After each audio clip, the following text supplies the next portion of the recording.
What's up, guys? Tasteless and Artosis are back here, bringing you Season 2 of the Star League. How's it going, man? It's going quite well. We just saw an exciting group, indeed, Tasteless. Kind of not exactly who I expected to get out. I didn't think Congo would make it. But that's, you know, them's the apples. As they say. Well, you know, Congo played very well. He did. He totally deserved to beat Jungbi. I don't think there's any question that he really did. And Life just got just swept right out. Mm-hmm. Could not keep up. Fantasy shot out of that group, by the way. Yeah. Really I'm great really excited to see how far Fantasy can actually go here in the Star League. Indeed. Well, our next group, 3 Zergs and a Protoss. Can we get another Protoss into that round of 16? We certainly could. You know, it's a very hard group. Lenok, Hiva, RorO, and First. Yes. Now, just looking at it, first instincts have to be, well, RorO and Lenok are just gods. Like, they are 2 of the greatest Zergs ever to have lived. I feel like RorO somehow is still underrated. That's do you know what I'm talking about? I think people do underrate him. People like, the thing is, I think he's very similar in skill level to Sulky. And I actually think Sulky and RorO are a little bit better than Life. Like, that's actually, in my opinion, they're actually the best 2 Zergs. I have to agree. There was a period where Life was untouchable, but I feel like people have sort of figured his play style out a little bit. They know that you just have to have solid defense. Mm-hmm. If you don't have good solid defense, you're just in trouble. Yeah. So, yeah, I agree. I think a lot of people undervalue RorO. Like, he could just win this tournament. Yeah, it would not surprise me if he went through and won. I'd be like, okay, yeah. Makes sense. It's RorO. That could happen. But First, I don't think a lot of people are probably betting on First. Because Hiva, you look at him, it's like, well, this guy, amazing talent. He was a Rookie of the Year in StarCraft 1 even. Yeah. Very strong Zerg. In StarCraft 2, he's one of the cheesiest, most aggressive players that I've seen. I don't know how he's going to do. It's going to be wild with him in the group. Anything could happen. But First, I think, is a very quiet powerhouse Protoss. Well, keep in mind, he only has one matchup he had to practice for. It's PDZ here. You know what? He's the Theodore Roosevelt Protoss. He walks softly and carries a big stick, Tasteless. Wow. Like, this guy is actually a badass Protoss that no one ever talks about. You barely ever see anywhere. He's been pretty damn quiet since his IM Katowice win. Yeah, so that's very true. But he's actually, like, really good. People are just going to have to take my word for it. I guess he's going to speak for himself coming up here. But RorO is a tough first opponent. And guess what? Second opponent, if it's Lenok or Hiva, that's pretty tough. But, I mean, anything can happen here, man. Yeah, anything can happen. I think First might get out, but he will not be the first to get out. Does that make sense? If he beats RorO, he might be. But, yeah, RorO is like, he has to be one of the favorites here. Yeah. God, these groups are so hard today. No, it's incredible. When you see how far we've come here in StarCraft 2, how many good players there are, the competition, even in the round of 32, like Group F here, the competition can be that high. Yeah. All right, well, you see here, of course, RorO with a ton of WCS points because he's a badass. Indeed. He's been doing just so well in StarCraft 2 recently. Of course, won the last Wings of Liberty GSL. And then last season, obviously, doing exceedingly well. Whereas First, well, I think this is the beginning of perhaps many top 32s in Korea. I think so. But, you know, in order for him to squeeze into the top 32, he has to muscle out several other players. So it's incredible when you see how, you know, who gets to be on top and who slowly shrinks down to, you know, 32, 64 ranking. It's really interesting. Again, we're here in Group F. We just finished Group E. 2 of these players will move out of the group. 2 will be out of the tournament. Well, look at those stats there. You know what? I think I would put the macro a little bit higher than what it's at right there. Yeah, that's when I think of RorO, I think of a mechanical beast, really. He's like very... I would have had that in the 90s. But again, this is one of these things about RorO. I feel like he's overshadowed by the other players. I don't know if it's his personality, his play style, what it is, but... I think it's because he's very standard. To name a top Zerg, I don't immediately think RorO, even though I should. Yeah, my brain jumps into Life Sulky RorO. Exactly. Maybe a little bit of Symbol mixed in there. Yeah. But no, I think this guy really is comparable or better than those players. I guess we'll just have to wait and see, man. But he's such a standard macro Zergish. Just like really, he's maybe the best at just completely standard macro Zerg play. Yeah. And sometimes those players are overshadowed. His playstyle is very vanilla, if you will. Yeah. You know? But it works, and that's He's important. not a key lime pie Zerg. No, he is not. He is not a cookie dough ice cream Zerg either. No, he's not, even though that's becoming more mainstream, I would say, as far as ice cream flavors. That's actually very true. So, let's see here. His opponent here is first.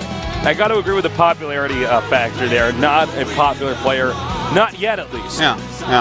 Actually, all those numbers seem pretty accurate. I might give his offense a couple more points. Yeah. I might give his strategy a few more points as well. I am a fan of, strategically, his Protoss vs. Terran is one of the best, I think. His unit movements, his Colossus switches, some of the best that I've seen in the entire game. So, looks like we are almost ready to get this game going here. Again, the winner goes on to the winner's set. The loser goes on to the loser's set. So, even if one of these players loses here, remember it's a best of one, by the way. We're not doing best of threes today. Even in a best of one, if you lose, you're not out yet. You're just in trouble. Yeah. You still have a chance to come back. And I like this format. I think it makes it a lot more fair for all the players in the group. So, yeah. Well. How are you doing today, Artosis? Talk to me. You know, I'm doing pretty well. Pretty well? Yeah. I've had a pretty good day so far. I'm pretty tired, though. Not feeling too good? No, I feel good, but I'm a little bit tired, I guess. I don't know. I've been up all day, so. That baby been keeping you busy? Sometimes, yes. He's got the cutest baby. Cuter than your baby. I'm so sorry. Cuter than your baby at home. I'm sorry. Yeah. Sure. If you don't have a baby yet, his is already cuter than that baby. You'll have a baby, and it might be the second cutest baby ever. I don't know. That's hope it is. That would be great for you, but probably not the cutest since I already have that. Yeah, since you can't. Yeah. Those two facts can't occupy. If she was on one of those cards, she'd have 100 under cuteness. How high would her cheese be? Her cheese? Yeah. She loves cheese. It would be like 95. All right. That's good to know. Yeah, it's one of her favorite foods. I'm sorry. I thought the players had joined the game. They have not yet. No. So I don't know. Their computers are probably broken. No, yeah, probably. With the luck we've been having today. Yeah. If you're just now joining us, we had, I think, a record amount of downtime when it came to those PCs. We're still adding to that. We're doing the best we can with that. Yes. So we'll see. Hopefully everything's gets figured out with that. This broadcast is piggybacked on GameNet, so it's not the Golem guys running stuff here. So we're just gonna have to wait and see. Yeah. Well, it looks like RorO finally got an invite to the game. So, anyways, Tasteless. What's up? Tasteless. What's up? Let's talk about something because the amount of downtimes that they are giving us are pretty wild. It's pretty impressive. Yeah, sure. What do you want to talk to me about? Well, that's why I asked you. It's your turn to decide. Is it my turn to decide? Yeah. All right. You saw the new Superman movie, right? Yes. How was it? It was good. Give me a review. I would say it was the best Superman movie I've seen. I don't like Superman. Yeah, the truth is that there are not a lot of good Superman movies. No, well, the problem with Superman is he's invincible and has every superpower all at once. It's like actually really stupid. What was that? They had this line in Kill Bill, but it's like really interesting that Superman is born with a cape on. And every other... so his alter ego is actually Clark Kent. Yeah. Every other superhero, actually, they're a normal person, and then their alter ego is a superhero. It's actually a very interesting concept. Yeah, I guess Bruce Wayne, his alter ego is Batman. But Superman's alter ego is actually Clark Kent. Yeah. Is him being like an invincible super force. Yeah. That has to try to lead the most ordinary life.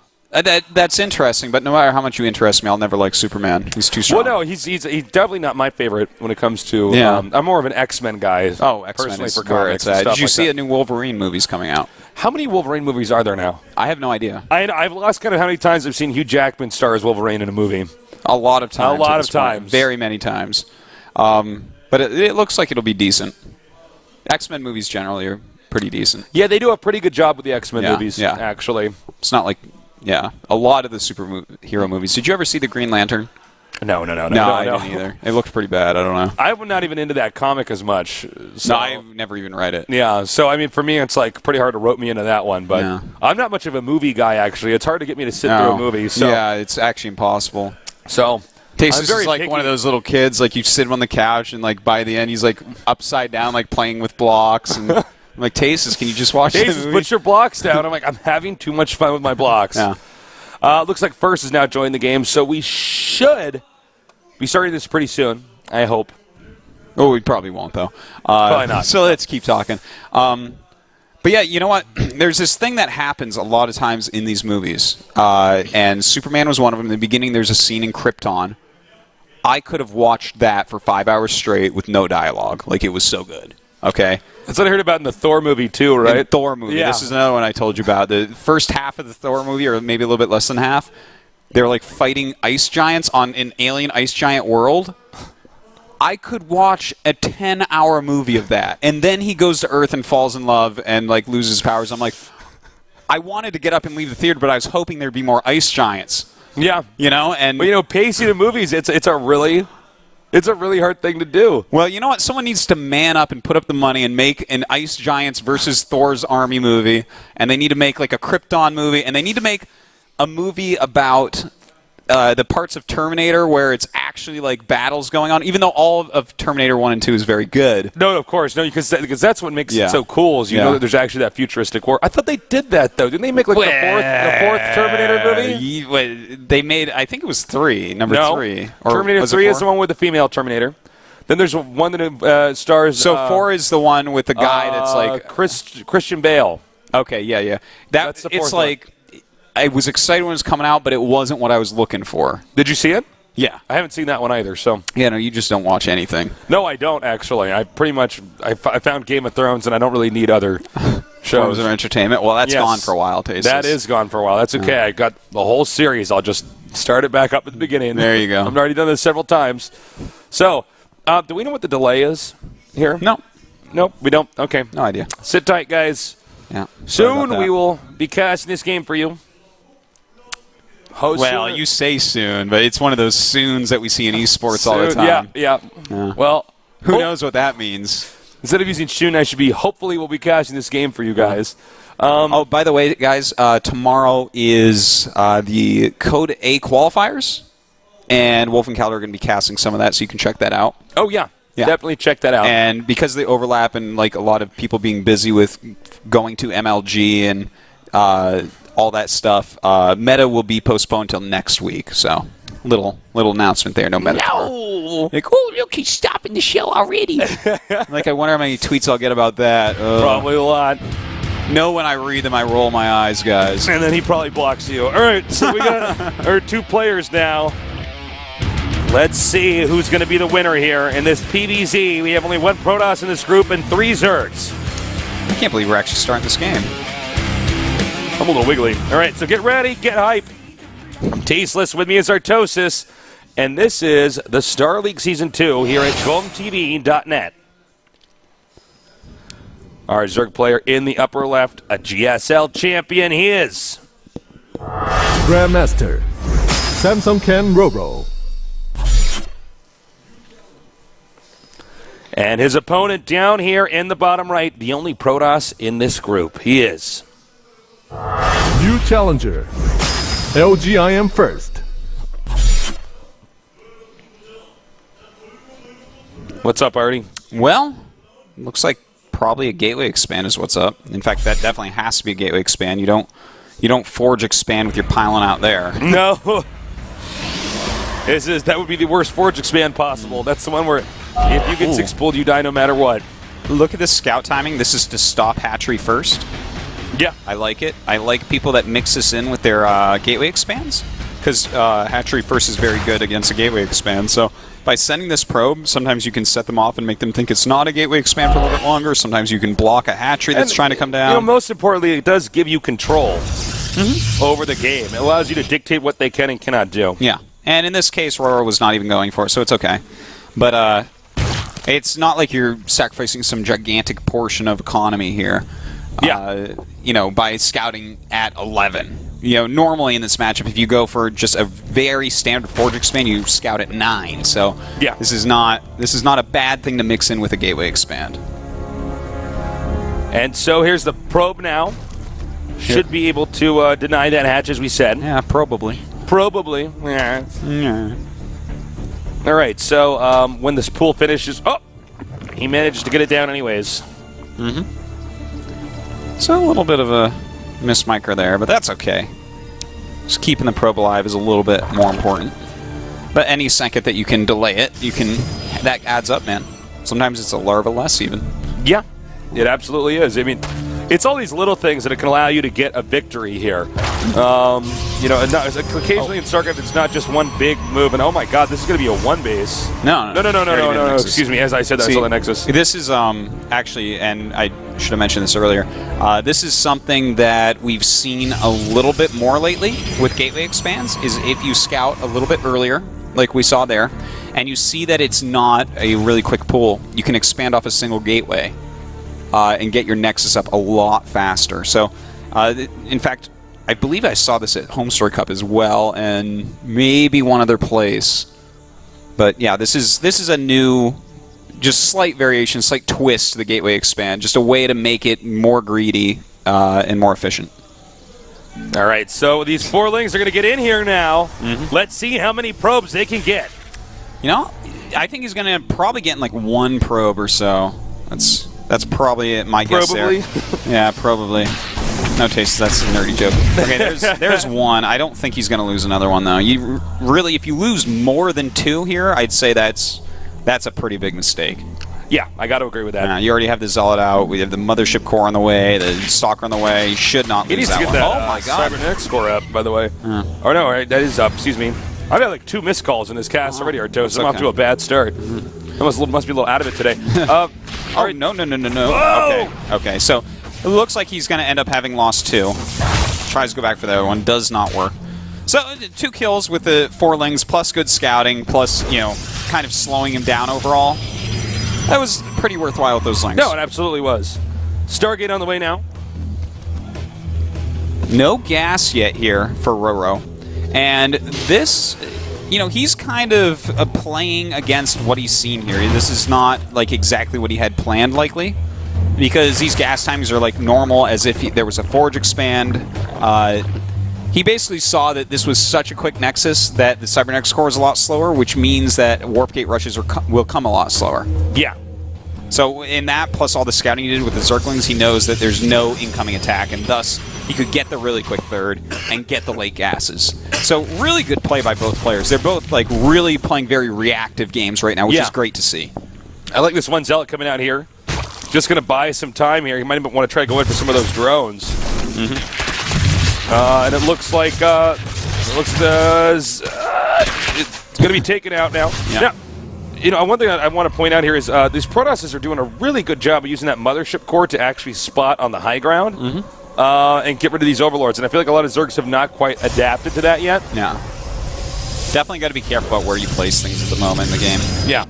Well, we do have Phoenixes being made, and they're actually being pulled, which is something you don't see as often nowadays. Yeah, this is a little bit of an older strat. Yeah.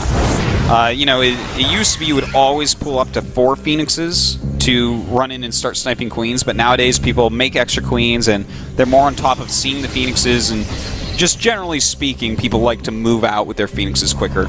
So a little bit of a older school variation from first here. By the way, guys, we do have the best observers in the business here at GOM TV, so send some love to Legend in Heaven, because they make this viewing experience possible for us. Yeah.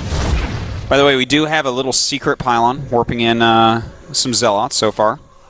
Looks like he's going to try to catch that third base. We'll catch Zerg off guard and hit that third base hard. A 6 Zealot attack right now is going to actually be really nice. There's only 6 Zerglings on the map. He does have a Roach Warren, but it's going to be a little bit slow. Yeah. And the timing of this, when they get in there, I mean, this is a lot of damage that they can actually get done. 16 drones started. Oh, man. First is going to do a lot of damage. RorO has to be just kicking himself. This can cost you the entire game. You're really not supposed to lose this base yet. This is really painful. Now, look, he's actually going after drones and this queen, and I do like killing the queen for sure. Now, the drones are definitely going to get away. He should bring back the zealots at this point and see what he can actually get done over here. More drones came down. That was weird. Yeah, he's got to be careful about that. Wow, you know, it seems as though RorO does not want to give up this base, even though I don't think it's possible for him to actually save this.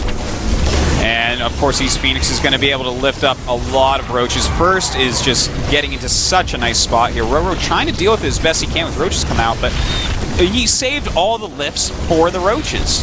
Yeah, exactly.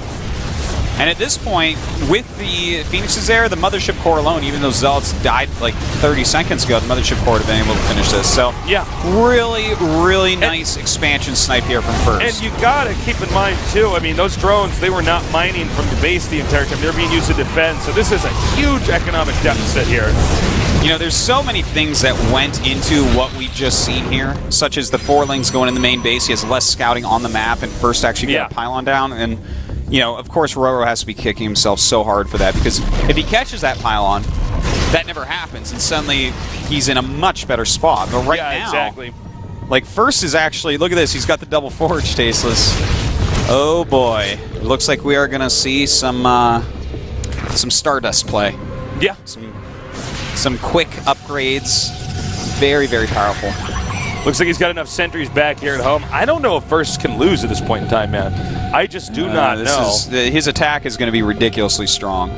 Yeah, this is right when Zerg's just trying to pick all the pieces back up. Well, put himself back together again. You know, RorO is getting the Infestation Pit. I wonder if he's going to go Infestors.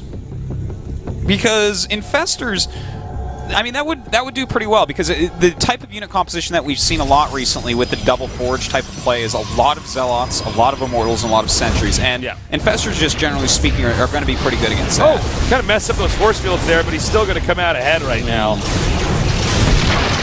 Is he going to get a cancer? That would be one thing that the Protoss could definitely not want to have happen. And a cancel, indeed, it does. And that was a decision for First, because I think he could have actually force fielded, but he would have had to use basically all his force fields. I think you're right. I think he could have force fielded around his Nexus, but then, I mean, no force can he really be aggressive? No, like he still has a lead here. Yeah. The Nexus cancel, while it's a nice thing for RorO, it doesn't give him back the lead for sure. Yeah, exactly. All right, so 2-2 is on the way. That charge upgrade as well. Of course, 2-2 Zealot's going to be very strong. Oh, yeah, absolutely. The Phoenix is continuing to try to harass a little bit.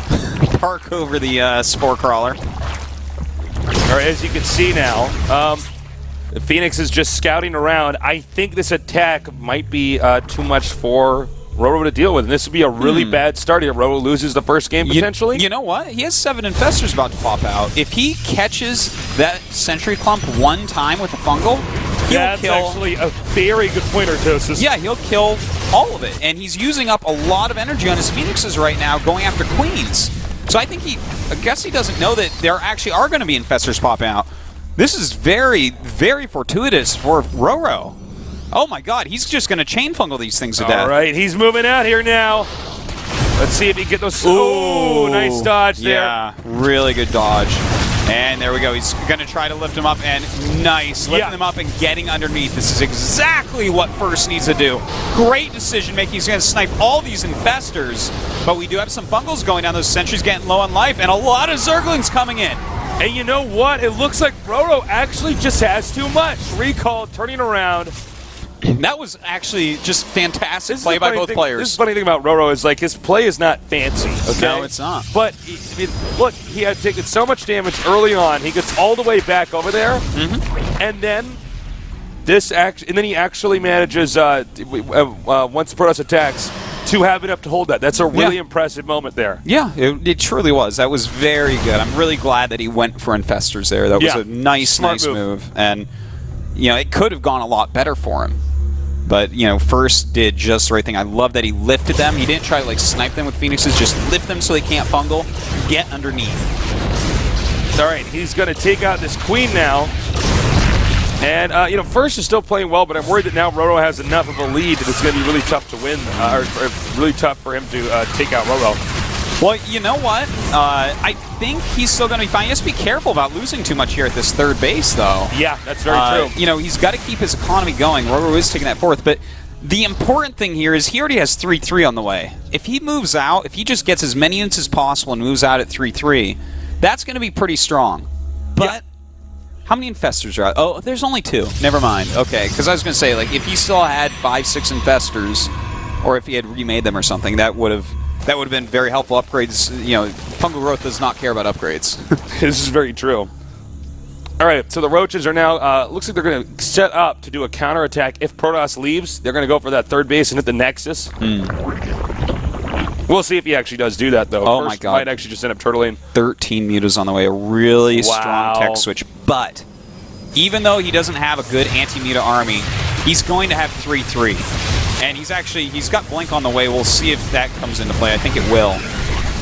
But yeah, the 3-3 against 0-0 mutas is... I mean, mutas can heal as much as they want, Tasteless. They're not going to be 3-3 Protoss units. No kidding. You got one Archon shot on that ball, that's it. Yeah. It's gone. Just about. But it is a smart move for him to at least get the mutas because right now first base is not muta-proofed. That's right. The mutas are going to do a lot of damage. In fact, they could face... there's going to be a base trade. No matter what in this game, there will be a base trade. All right, he's hitting the Archon now here. Really smart. Really smart because the mutas are now out. And look at this. Roaches are not as important as the mutas are right now. This is such a trade. Yeah, it's such a powerful attack by the mutas in the main base. That's really good, man. This has to be feeling really bad now because he's played a very good game. But now he's played a very good game. He's forced into a base trade type of scenario. This game is actually a very confusing game for First, I think. I thought I did everything right. How come when I got here you had more stuff? How did that happen? Yeah, I can't disagree with you on that. Well, here we go. This is a very powerful tech. There's no way to stop that on land. But, again, this is the base trade scenario that's going on.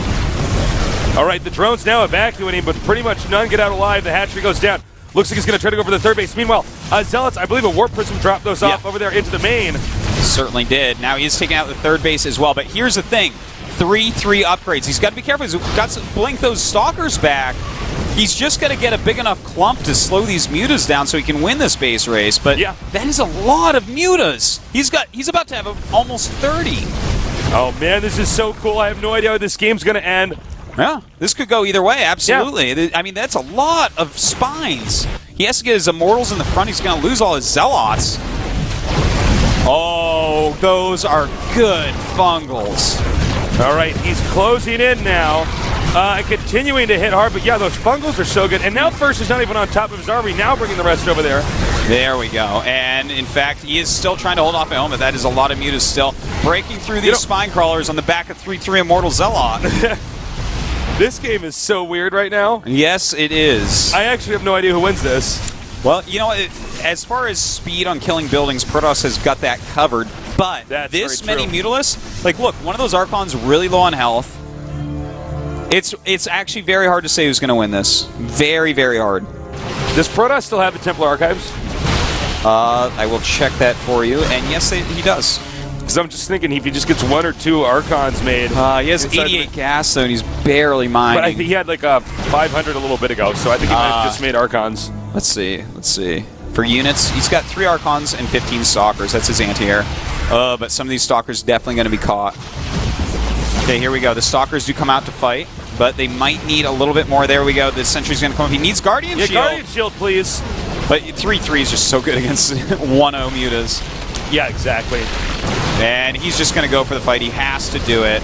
It looks like he doesn't have enough. And GG. First takes the game against RorO. That was an awesome game. That was an awesome game. I didn't expect it to look like that. No. I didn't expect it to end like that. No, both these players played fantastically. I am so pleased with what we just watched. All these new badass Protosses now that the Heart of the Swarm is out, and all these Keswick guys have switched over to StarCraft 2. It's really exciting.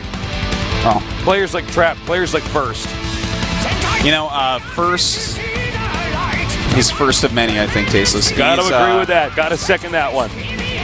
He's He's a scary Protoss. That was like just such solid play. I will definitely be rewatching that VOD tomorrow. It was a little bit of a confusing game, actually. It was a confusing game. There was a lot of little things going on, like the 4 Zerglings running and doing more damage than they should have, but he got the warp in with 6 Zealots. He killed the base. He left the lifts on the Phoenixes, which he pulled and hid to lift roaches to make sure he could do it. Like, everything... And then, of course, the Infestor tech, realizing, I'm going to need this to actually deal with the type of army composition that's coming at me. Everything about it was really great. And then the 3-3 carrying him through. If he hadn't gone double forge, he might have lost that. That was definitely a game where upgrades won. Because, massive mass mutaballs here. Beat Protoss. They beat Protoss. I mean, if you don't have enough anti-air, you just lose. But, they did such a good job of handling, taking out the Zerg's base. And then, of course, I think the Zerg did make somewhat of a mistake in even trying to engage any of that. Because with Blink there, you can chase the mutas very easily. Yeah. And any muta you kill in that situation is invaluable. Well, I think at that point his building count was so low, he just knew he didn't have the damage. If he had, like, a big bunch of lings, he might have been able to just kill all the buildings before his die. The mutas are not going to kill buildings anywhere near as quick as that Protoss death ball. Yeah. Especially with the Immortals mixed in. Oh my god, buildings die so fast. True that. Yeah. Well, we have Lenok in the game. We're just waiting for our other Zerg player to join in. Yeah. Hiva. Yeah, Hiva versus Lenok. This is a hard one to call because I think of Lenok as in StarCraft 2 a better player, but Hiva was literally Rookie of the Year in StarCraft 1 year. And so good. With the skill level of players going in each year, that is an amazing thing. He was a very high-end player, and the thing is he's doing well in StarCraft 2, but he's so cheesy. He's like really is. I mean, it's not that he was only a macro player in StarCraft 1, but he's so aggressive in StarCraft 2. It's like I don't know. I think he's just smitten with Larva Inject and how many units he can get. Lenok, we've casted a lot of Lenok games. This guy is a veteran here at Golden TV. Young but deadly. And, with Hiva here, Hiva's a tough one to predict. I have not actually seen many of Hiva's StarCraft 2 games, actually, so I don't he's only really played in Pro League, and I guess obviously he qualified here, but yeah, there's not nearly the amount of games. I mean, look at Lenok. He's 130 and 95, and this is I think that's just for Korea stats. Yeah, it must be just for the Korean stats, so that's crazy. And here's what our Korean journalists have voted in his attributes here. If there was a heart category, he'd have 100 in it. If there was a what? Heart category. Oh, a heart category? Yeah. He gets 100 heart. So, Artosis, your predictions here. I'm saying Lenok 2-1. Well, it's a best of one, so... What am I doing? I'm actually, I'm a little, out of it today, man. I'm sorry. That's okay. It is a best of one. I'm, so used to casting Code S, and I'm this is, the first tournament I've casted in a long time that is a best of one, Yeah. It's a hard one, Tasteless. I think Lenok. You think Lenok? I do, but, I mean, we're going to have to see what they open up with. I think that's one of the most important parts. And, guys, just because I say Hiva's very cheesy, and he has been so far, that does not mean he can't play a macro game. He absolutely can. Even when we get these players, we're like, this guy's kind of cheesy, with the exception of very few people. All these guys can play a macro game. Yeah. Now, much lower stats for Hiva here. Not a shocker. I'm interested in popularity 67. I thought it would be a little bit higher than that. Because, if his popularity is that low in Korea, think of how low it is internationally. Yeah, I know he's definitely not very popular internationally, but very talented player indeed. Yeah. I think, I have a feeling he'll be doing some sort of Zergling Baneling type of stuff. Just kind of something like that, yeah. All right, well, remember, the winner of this goes on to face off against first. The loser has to go on and face off against RorO. That's a tough one if you lose that this first game here. Yep. All right, well, the countdown has begun, Tasteless. We're going to be getting right into this ZVZ. And the loser of this has to go up against RorO. That has to be pretty scary. That kind of sucks. A lot of pressure. I know, right? All right, so the game is loading. The map will be Belshire Vestige. And I'm looking forward to seeing who's going to pull through here. Which of our 3 Zergs is going to be the